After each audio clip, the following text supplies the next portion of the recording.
नमस्ते विद्यार्थी मित्रों। पिछले वीडियो में हमने देखा फिराक गोरखपुर की रचना रुबाइया। आज हम पढ़ेंगे गजल।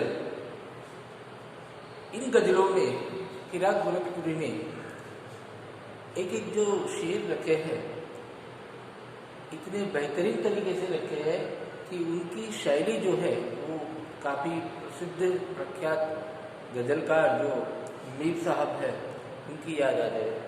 तो प्रकृति एवं विरह और अलग अलग इस तरह के भावों को लेकर के उनके शेर काफ़ी पढ़ने लायक है, समझने लायक है।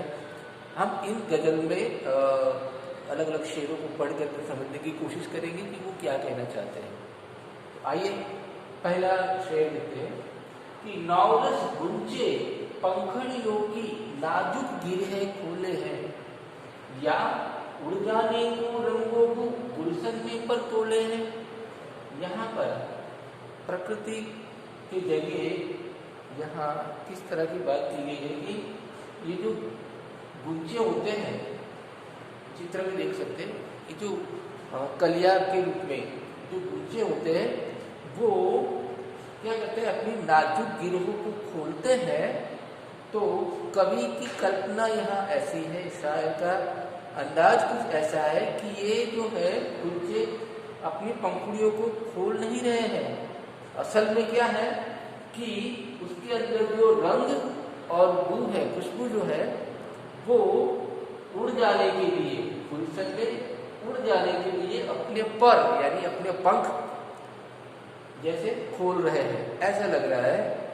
तो शायद का यही कहने का मतलब है कि ये जो नौरस गुंचे जो है, जो नौरस के बने हैं, ये गुंचे अपनी पंखुड़ियों को इस तरह से खोल रहे हैं कि कवि को लगता है, शायर को ये लगता है कि उसके अंदर जो रंग और खुशबू है वो उड़ने के लिए अपने पर यानी अपने पंख जो है खोल रहे हैं। इस तरह का अनुमान है, इस तरह की कल्पना है। आगे का शेर देखिए, तारे आंखें झमकावे है, जर्रा जर्रा सोए है। जर्रा जर्रा सो रहा है। यहाँ पर तारे यानी कि सितारे आकाश में होते हैं वो, यहाँ देखें हम कि तारे जो है रात में, देर रात में ऐसा लगता है जैसे तारे झपकी ले रहे, पूरे जर्रा जर्रा सो रहे हैं, कण कण सो रहा है, पूरा संसार सो रहा है रात को। तो तारे भी चित्र में हम देख सकते हैं, तारे भी ऐसा लगता है जैसे वो भी झपकी ले रहे हैं। तो इस तरह से तुम भी सुनो हो यारो, सब में सन्नाटे कुछ बोले हैं। कवि का कहना यह है कि हर तरह सन्नाटा जो छाया हुआ है, खामोशी जो छा रही है, वो भी कुछ बयां कर रही है। आप सुनो दोस्तों, आप भी उसे सुनो। तो इस शेर के अंदर ये बताया कि पूरा कण कण यानी पूरे संसार के सभी लोग सो रहे हैं, ऐसे में तारे भी झपकी ले रहे हैं। और ऐसे में कवि कहते हैं कि ये जो हर तरफ सन्नाटा छाया हुआ है, आप भी उसे, वो भी खामोशी जो है, वो सन्नाटा है, वो भी कुछ कह रहा है, आप उसे ध्यान से सुनो, ये कहते हैं। आगे का शेर देखिए, हम हो या किस्मत हो, हमारी दोनों को एक ही काम मिला। हम दोनों को एक ही काम मिला है। हम यानी मुझे और मेरी किस्मत दोनों को एक ही काम मिला है। क्या काम मिला है?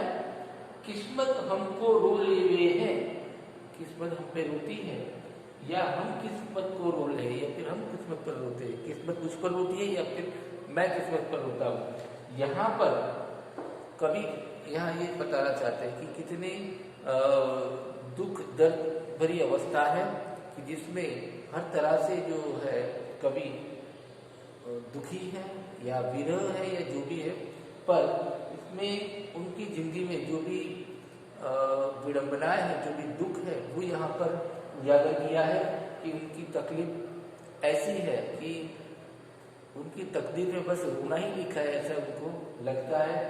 तो किस्मत को और उनको खुद को दोनों को एक ही काम मिला है, ऐसा लगता है कि जैसे वो एक दूसरे पर रोते हैं।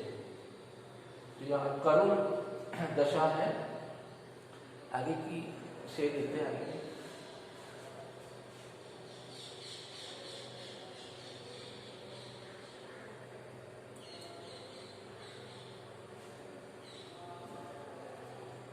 आगे देखे तो, जो मुझको बदनाम करे हैं, काश वे इतना सोच सके, मेरा पर्दा खोले है या अपना पर्दा खोले है। शायद कहते हैं कि जो भी मुझे बदनाम करने की सोच रहा है, काश वो इतना तो सोचे, क्या सोचे कि वो मेरा पर्दा खोले या खुद का ही पर्दा खोल रहे हैं। कहने का मतलब, अगर हम सबकी बुराइयां ही करते रहते हैं तो इसे सुनने वाले जो है लोग, उनको समझ में आता है कि सही में यही बुरा आदमी है। तो अगर हम किसी की बुराई करते हैं तो सच में, रियल में जो है वो हम ही अपनी बुराई कर रहे हैं। कि हमारा नजरिया कैसा है, इन लोगों को पता चलता है। आगे देखिए, ये कीमत भी अदा करे हैं हम, बदुरस्ती ये होशो हवास, यानी बदुरस्ती ये होशो हवास यानी पूरे विवेक के साथ, विद रिस्पेक्ट, ये कीमत भी अदा करे हैं हमने। शायर का ये कहना है शायद कि अपनी मोहब्बत के खातिर, अपनी प्रेमिका माशूका के खातिर उन्होंने पूरे अदब से ये कीमत वसूल की है। मतलब इतना उन्होंने सहन किया है, बर्दाश्त किया है। तेरा सौदा करने वाले दीवाना भी हो ले हैं, यानी तुझसे मोहब्बत करने वाले हम दीवाने भी हो गए हैं। दीवाना यानी पागल। तो किसी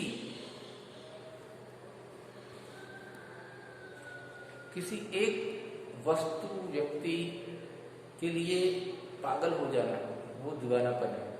तो यहाँ किस तरह से सौदा चुकाया है शायर ने कि अपनी महबूबा के लिए वो खुद दीवाना भी हो गए हैं। इस तरह से ये सौदा किया है और पूरी विवेक के साथ ये उन्होंने ये कीमत अदा की है। आगे, तेरे गम का पासे अदब है, कुछ दुनिया का ख्याल भी है। यहाँ पासे अदब मतलब कि सम्मान। तो शायर कहता है कि तेरे गम का, अपनी महबूबा के गम का उनको सम्मान है, लेकिन दुनिया का भी ख्याल है उनको कि दुनिया में उसकी बदनामी ना हो, तो ये भी लिहाज भी रखा है। तो तेरे गम का पासे अदब है, कुछ दुनिया का ख्याल भी है, सबसे छिपा के दर्द के मारे चुपके रोले हैं। यानी शायर अपना जो गम है, जुदाई का गम जो भी है, वो गम जो है वो पूरी अदब के साथ वो बर्दाश्त करते हैं और दुनिया के सामने वो जिक्र उसका करते नहीं, और सबसे छुपा करके ये अपना दर्द जो है, अपना दुख है, वो चुपके रो लेते हैं अपने दर्द में। वो सभी के आगे बयां करते नहीं हैं। तो अपनी महबूबा के लिए जो गम है उसके लिए उनको सम्मान भी है, गुस्सा नहीं है।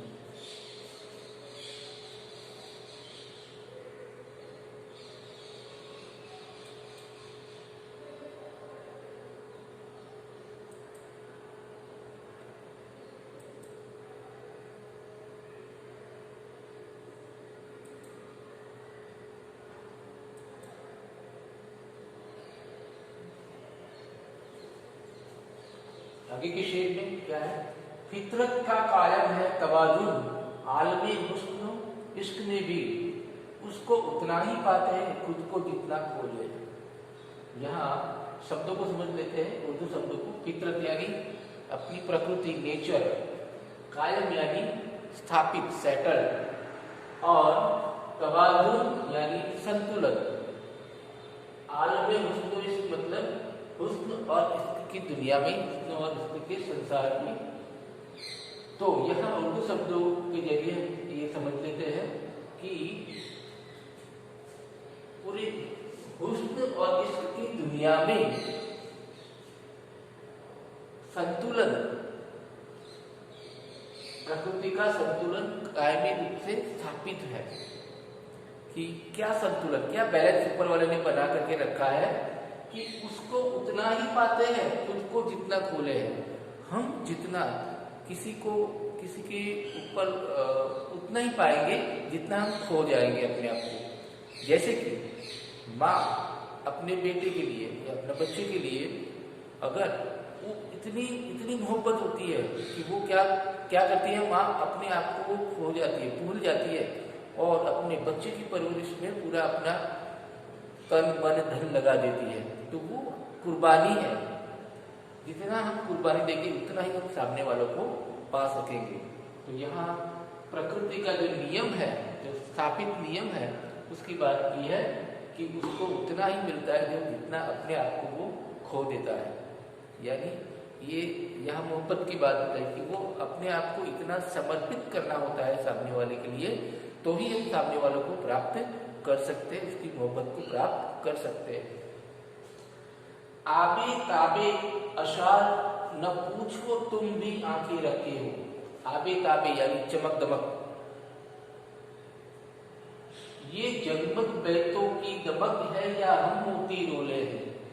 यहाँ पर ये शायर जो है वो ये कहना चाहते हैं, सभी को, दर्शकों को कहना चाहते हैं कि ये जो चमक दमक है मेरी, यानी मेरी कविताओं की हो सकती है, शायद वही हो सकती है कि ये चमक दमक है, वो मत देखो तुम भी आंखें रखते हो। आंखें रखना मतलब तुम भी ये समझ रखते हो, ये सिर्फ ये मेरी अच्छाई मत देखो। और ये जो आंसू जो बह रहे हैं, शायर के वो कहते हैं ये जगमग बेतों की दमक है या हम मोती रोले हैं।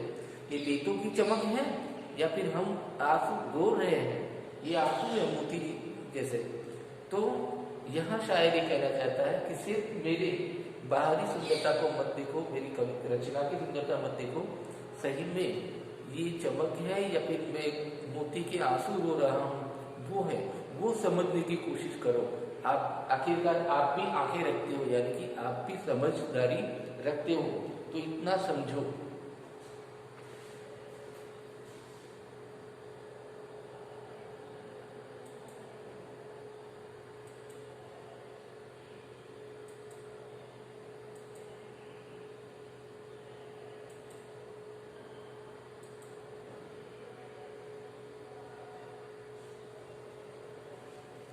आखिरी दो शेर है। ऐसे में तू याद आए हैं अंजुमने मई में रिंदों को। अंजुमने मई यानी शराब, अंजुमन यानी उसकी महफिल, शराब की महफिल, और रिंदों को मतलब शराबियों को, और गर्दू यानी कि आकाश। ऐसे में तू याद आए हैं अंजुमने मई में रिंदों को, रात गए गर्दू पे फरिश्ते बाबे गुनाह जल खोले हैं। यहाँ शायरी दो तरह से इसके अर्थ हो सकते हैं, या तो ईश्वर को याद करके बता रहा है या फिर अपनी प्रेमिका को।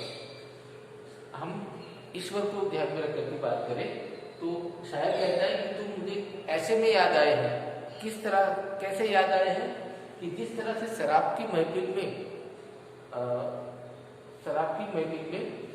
शराबियों को याद आती है, इस तरह से मुझे तुम याद आए हो।